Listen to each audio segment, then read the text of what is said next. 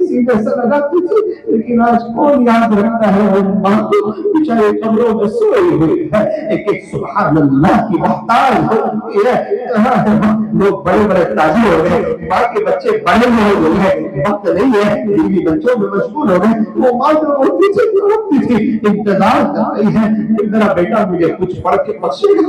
اللہ ایسے بچوں کو توفیق عطا فرما، اپنے ماں باپ کو روزانہ اصلاح ثواب کریں، کچھ پڑھ کے بخشے. ہر فرض نماز کے بعد 3 مرتبہ قل هو اللہ احد پڑھ کے اس کا ثواب اپنے ماں باپ کو پہنچا دے. اللہ جن کے ماں باپ موجود ہیں انہیں خدمت کی توفیق عطا فرما، ان کے اساتذہ کو قبول فرما، منتظمین کو قبول فرما. اے اللہ علاقے والوں کو قبول فرما، ہونے والے اجتماع کو اپنی بارگاہ میں قبول فرما. اللہ بہت سے لوگ چاہتے ہیں، دین کی محنت کرتے ہیں، اندرون جاتے ہیں، بیرون جاتے ہیں.